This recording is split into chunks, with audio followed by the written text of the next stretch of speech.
যাদের সাদা সিরাপের সমস্যা, এই সাদা সিরাপ হইতে হইতে একেবারে নিষ্পথে গেছেন গা, সাদা সিরাপ গেতে গেতে তোমার শুইকা গেছেন গা, দিন দিন তোমার চেহারা নষ্ট হতেছে গা। এই সাদা সিরাপ বিশেষ অংশ দেখা দা যুবক র্যাং বুনে করে দেখা দা এই সাদা সিরাপ।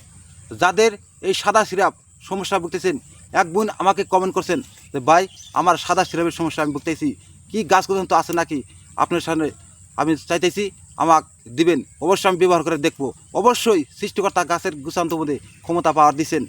যদি সৃষ্টিকর্তা গাছ গুছানোর মধ্যে ক্ষমতা পাওয়ার যদি নাই দিতেন তাহলে গাছ গুছান তো সৃষ্টি করতেন না। এই গাছগুলো সৃষ্টি করতেন তোমার আমার জন্যেই। এই গাছের মধ্যে এমন পাওয়ার ক্ষমতা আল্লাহ দিয়ে দিচ্ছেন, এই গাছকে বন্ধু করে গুলি মিশাইতে পারে, কিন্তু এই গাছের গুছান তো মিটা হইতে পারে না। সঠিকভাবে সঠিক নিয়ম করে সেগুলো ব্যবহার করতে পারেন।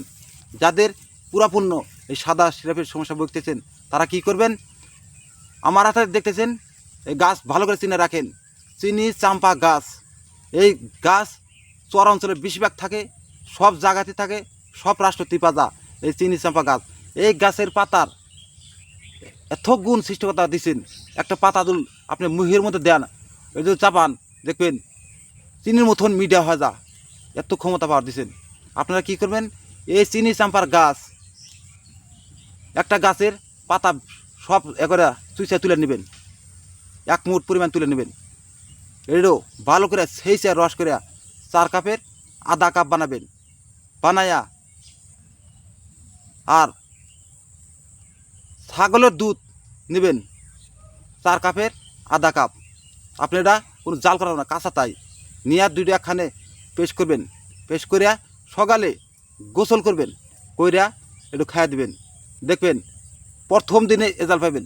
একটা না এবার করে আপনি 5 দিন ব্যবহার করবেন, তোমার চিরতরেই তোমার ওই সাদা সিরাপ আল্লাহ মাফ করবে। এই গাছের উচিলে আপনারা আবার এই গাছের গুণাগুণ তাহলে অবাক হয়ে যাবেন গা।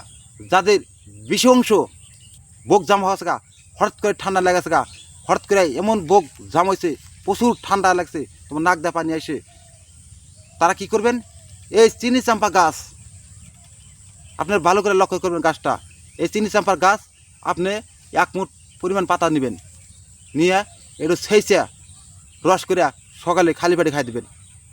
এবার করে যদি 7 দিন খাইতে পারেন, তোমার ওই সর্দি কাশ বকজাম আল্লাহ মাফ করবে। গাছের দ্বারা এই গাছের প্রথম দিনে যে খাবেন তোমার লাহে লাহে শরীরের ভিতরে গরম ওটা ধরবো।